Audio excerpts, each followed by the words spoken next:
This is my town, Denver. Only my job has me riding out all too often. My name's Slade. I'm a detective, a troubleshooter for hire. And this time it started right here.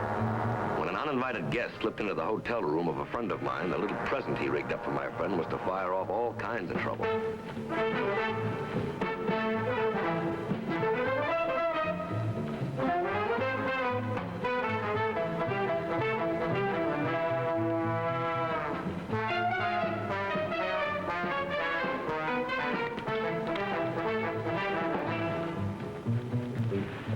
And if you solve this case, Mr. Larrabie, you'll be the most important detective in the country. I'll see you at dinner. I'd like to tell my associates what you've learned. You know, when $1 million vanishes, you can lose more than sleep. You can lose a railroad.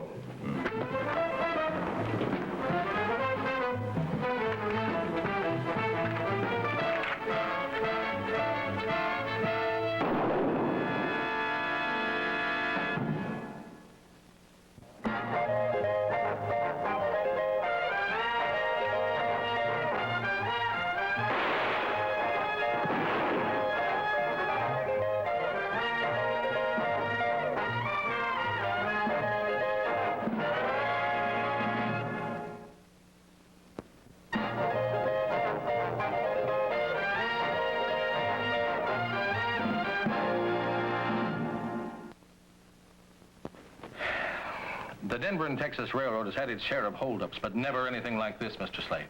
That's why we sent for you. All right, sir. Let's have it. But about 4 months ago, the Mexican government sent $1 million in bullion to the Denver Mint, where it was converted into pesos. Well, sir, our railroad was entrusted with the job of delivering that money to the Mexican authorities at El Paso. We made up a special car, put 4 special guards on it. When the train pulled in at El Paso, the 4 special guards were missing. The $1 million was also missing, and so was the special car. That's ridiculous. You can't misplace a railroad car. It's gone, vanished without a trace. We've searched every inch of the route. Doesn't sound like any gang I ever heard of. Well, the Mexican government thinks it may have been the work of revolutionaries, the followers of Manuel Garcia. $1 million will buy a lot of arms. The only trouble with that theory is not a single coin has been passed either side of the border. And how do you know? Well, they're easy to trace. Every coin bears the mark of the Denver Mint, a small D. Federal investigators have drawn a blank. Pinkerton's done no better. If the Denver and Texas has to reimburse the Mexican government, it'll put us out of business. Not a single lead, huh? Nothing. Less than a week after Pinkerton went on the case, their investigator, Larrabie, was murdered. So Bev's luck ran out, eh? Did you know him? Yeah, he was an old friend of mine. $1 million. They'll stop at nothing. Where'd you get this? Well, last night, a man got involved in a brawl at the Occidental. They locked him up. When they searched him, they found that. He's our first and only lead, and he won't talk. Well, how about it? Will you take the case? $1 million, eh? Sounds just tough enough to be interesting. Yes, sir, I'll take it. Good. Well, where do you start? Well, first I think I'll pay a visit to that jailhouse, Mr. Franklin. Good day. Good day. A case like this is a challenge. It can end only 2 ways. You solve it and you're a hero. Or you end up with a bull in your back. Mr. Slade? Okay.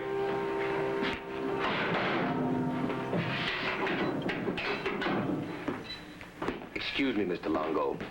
My name is Slade. I'm a private detective. Detective? Just what I need, a detective. So where'd you get this Mexican coin, huh? Mexican coin? Never had one. Oh, it was found in your pocket. Maybe somebody put it there. Oh, I don't think so. Maybe I got it in change at the bar. They don't use Mexican money here in Denver. Hey, you calling me a liar? That's right.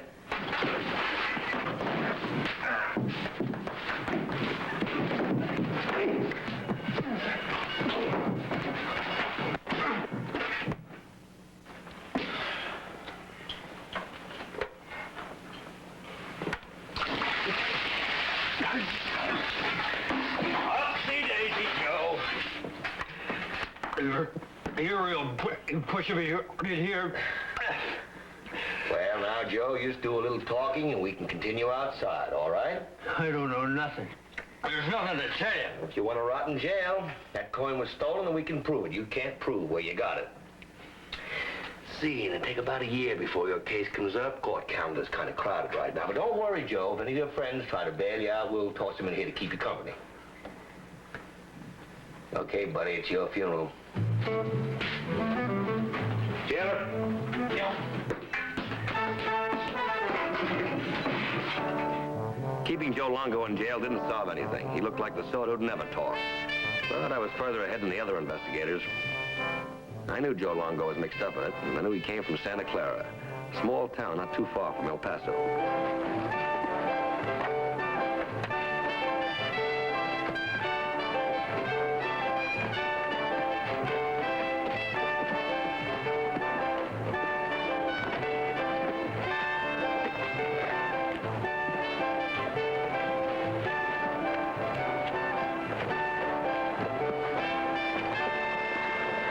Down for the night? 4 bits. All right, if you feed. I feed. Gene! Where you from, stranger? Around. We got a tough marshal here. If you're on the dodge, stay clear of him. Gene! He's the laziest boy. He takes after me. You hear me, Gene? Cover, Pa.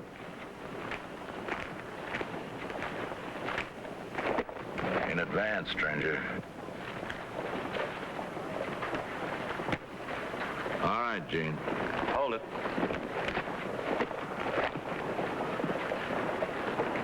Hey, them barrels don't match.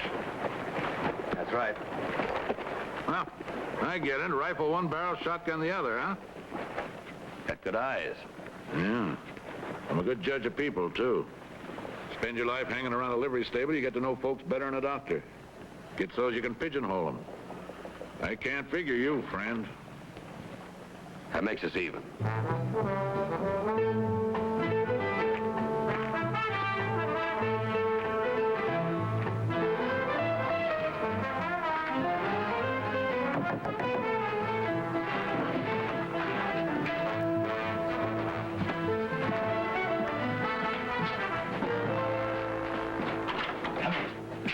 Shotgun Slade. It's been a long time. Abilene, I think, wasn't it, Dave? I believe it was. Have a seat. Better pull these shades down.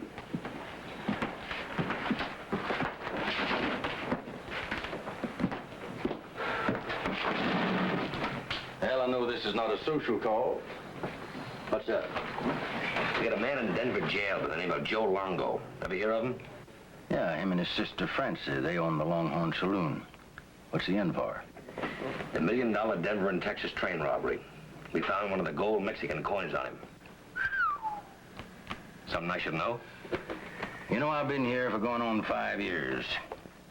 I always figured Joe and Francis mixed up in plenty, but I've never been able to pin it on them, and I'd sure like to. $1 million. That's kind of pushing it, ain't it? Sure is, Dave. Thanks, Marshal. Oh, Slade, watch yourself with her. Franci plays real rough. Long as she plays.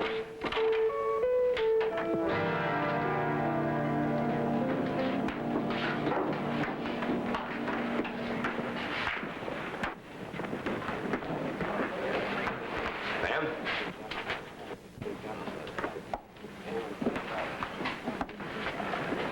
You're on the wrong side of the bar, mister.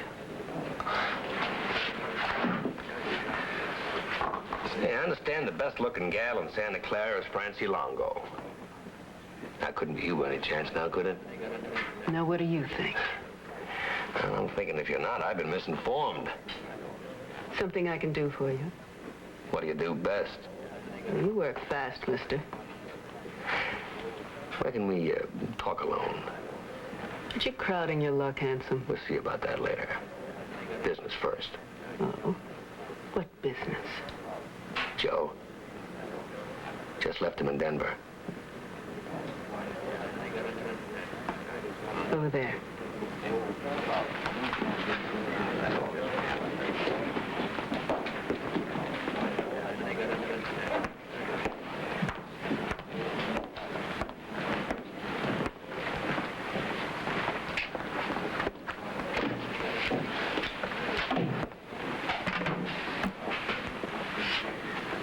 Joe doing?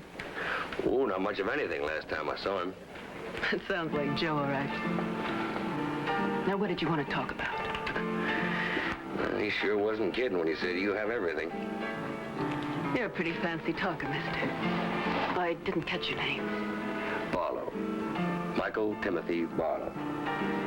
Some people who really like me call me Mike. Hello, Mike.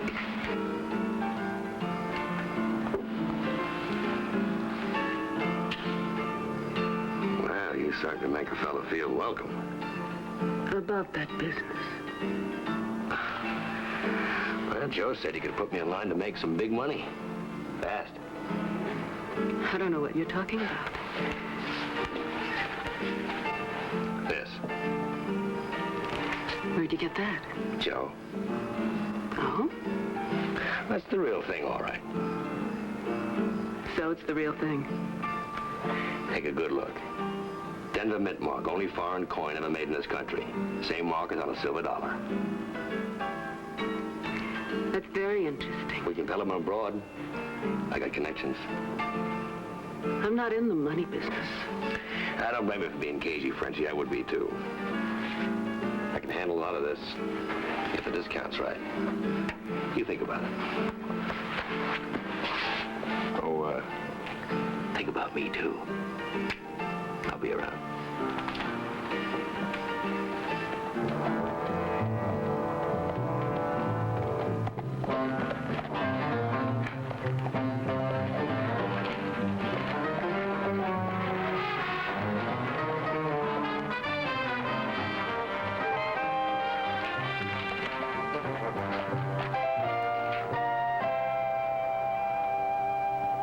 Well, what's he up to? Him and Joe got together in Denver. Said I could put him next to a good thing. That don't sound like Joe. He'd have written first. Maybe he thought the 20 pesos was enough. It's funny, ain't it? Here we got $1 million and nothing to do with it. Maybe we shouldn't have double-crossed Garcia. Maybe that was our mistake. Maybe. But even that's out now. I got the word he's dead. Franci, we've got to find the market. He says he's got connections abroad, that he'll make a deal if the discount's right.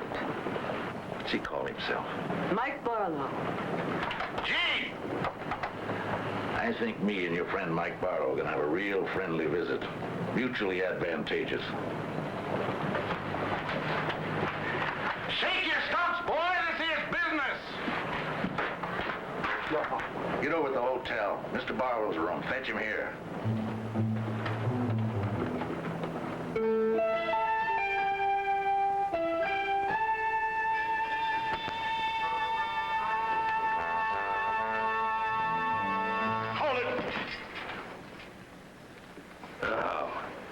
Didn't your pa tell you to always knock before entering? He wants to see you. He don't like cannons either. So you better leave it here. Get moving.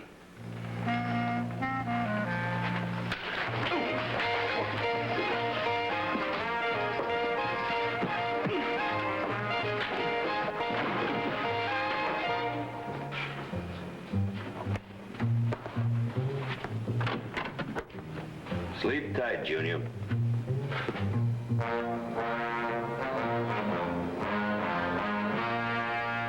Boy got a little fresh. He'll be along when he wakes up. I don't like violence, Mr. Barlow. I'm a plain man and I talk plainly. Good. I like plain talk about money. We'll get along, sir. Sit down. Thank you. I understand that you're a friend of Joe Longo's. That's right. Gave me this. Said Franci would understand. Did he say how much was involved? I read the papers. I mean at your end. We can do business if it's all on the level, as good as this. I wouldn't try to pass off phony money, not on you, Mr. Barlow. Sure, but still I'd have to see it. Things can happen, you know. Might have just enough of this to get us rolling and then try to pass off some phony. My people wouldn't like that. Of course. Now, Garcia's dead and you have no place to move this stuff, right? You know your way around, friend. Look, let's put our cards on the table. You need me as much as I need you. I'll take $250,000 worth of the stuff as a starter. How much you pay? 25 cents on the dollar. Oh, you're greedy, Mr. Barlow. Stuff's got to be moved from wherever you've hidden it. That costs money. And it's got to be shipped abroad. More money. It'll have to be sold at a discount, too. Not too much profit when you add it up. 35 cents. I don't dicker.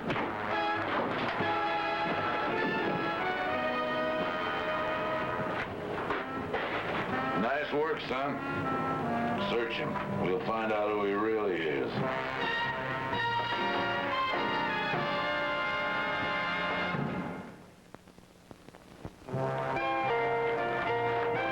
He's clay pot.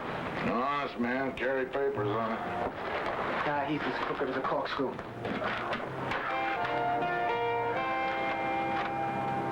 That's a bad habit you've got, son. Well, that makes us even. Treat all your customers like this? When I have to. In that case, I'll take my business elsewhere. Not so fast, friend.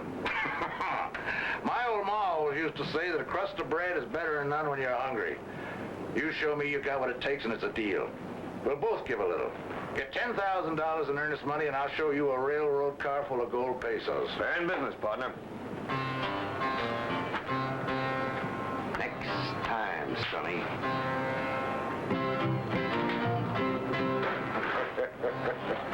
You get him real mad at you, gee, he's gonna kill you. I don't think you'd like that.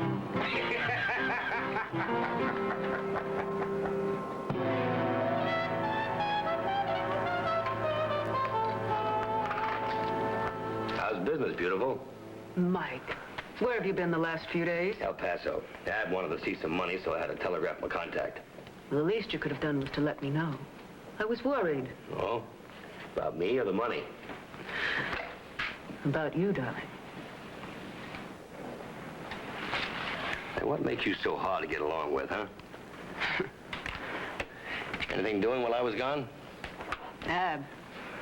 I've never seen him so nervous. Do you know that he thought you'd walk out on us? Well, your fat friend's not much of a poker player, is he? Then he decided that maybe you and I had gotten together to double-cross him. Oh, you'd never do a thing like that, would you, Franci? He's greedy. I don't like greedy people. Of course you don't. Well, there's really not too much in it for us when you come to think of it. Oh, I don't know. Ab will grab the biggest share at this end. I'm just an agent.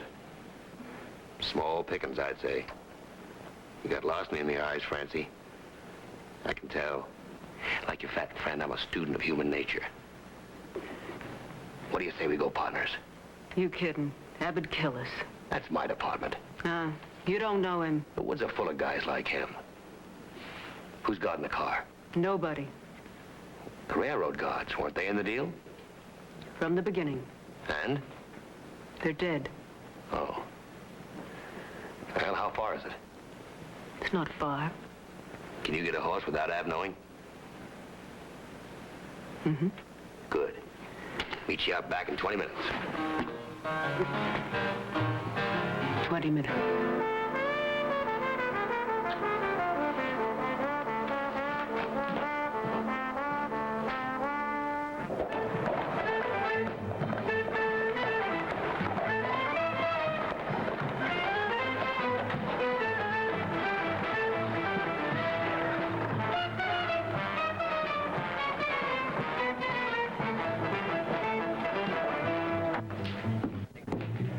Where's Franci?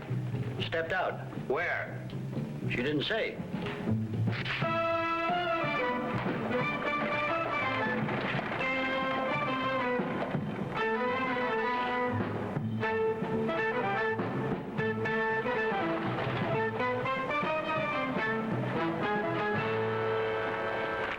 You seen Franci? Well, Joe, long time no see. You walk right up to me and all you say is, you seen Franci? You seen her? Not tonight, I ain't. Is there something wrong? I broke Denver jail. Broke jail? Your friend Mike Barlow didn't say nothing about you being in trouble. Barlow? I don't know anyone named Mike Barlow. The fella you give the gold piece to? Now, take it easy, Ab. I got into a brawl at the Occidental and they threw me in the cooler. They, Keep talking. They found the gold piece. Private detective, Shotgun Slade, had it last I knew. Tall real good-looking fella about your age? You know him? Gee! Saddle 3 horses.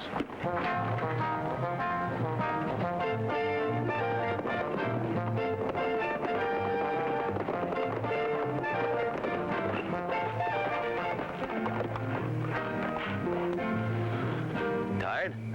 We're there, Where? I don't see anything. down the grade. It's an abandoned mine shaft against the hill. Hasn't been used for 20 years. Tracks used to lead from here to the shaft. After the car was uncoupled from the moving train, we braked it downhill into the mine. Then we ripped up the tracks and covered the entrance with rocks and brush. Huh.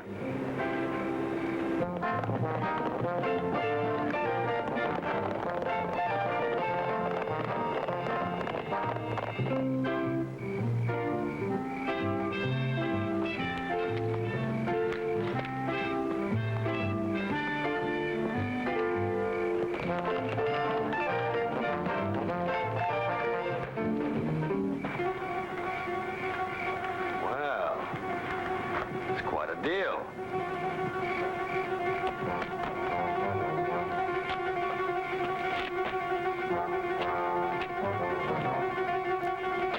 Stand back.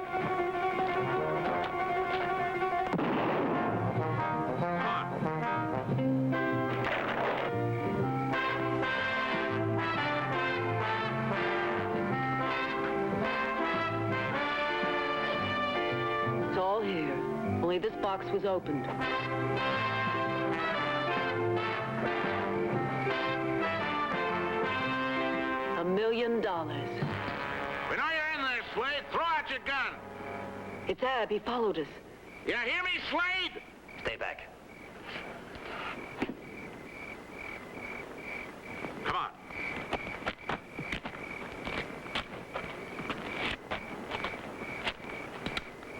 I'm going to get you, Joker.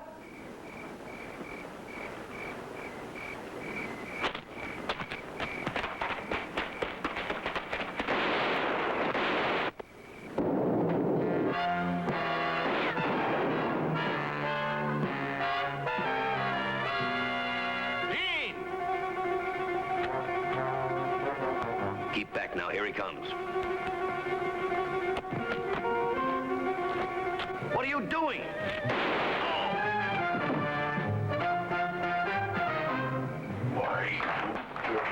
Ab, he made me do it. Please, he forced me.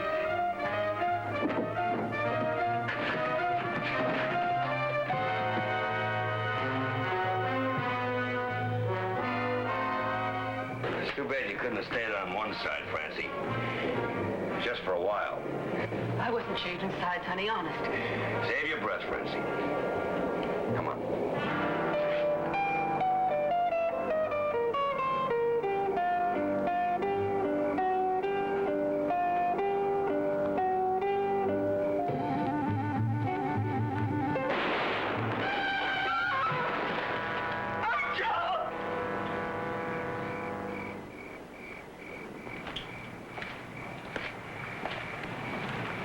You all right, Slade? Yeah, I'm okay, Dave. Thanks to you.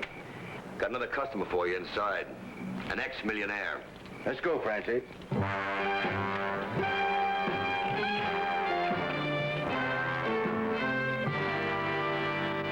that almost winds it up, Mr. Franklin. Almost. Yes, just one more thing. You see, no one knew when that train was arriving in El Paso except you and the engineer.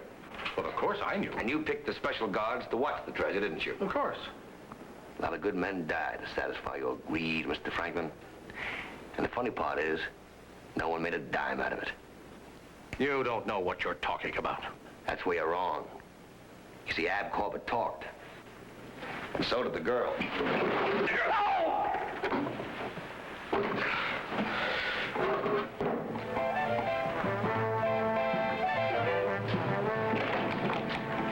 All right, officer.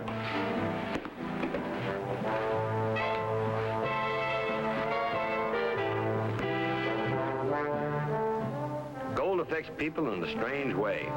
Sometimes ordinarily honest, upright people will lie, cheat, and murder when they see gold. Especially if there's a lot of it. $1 million worth.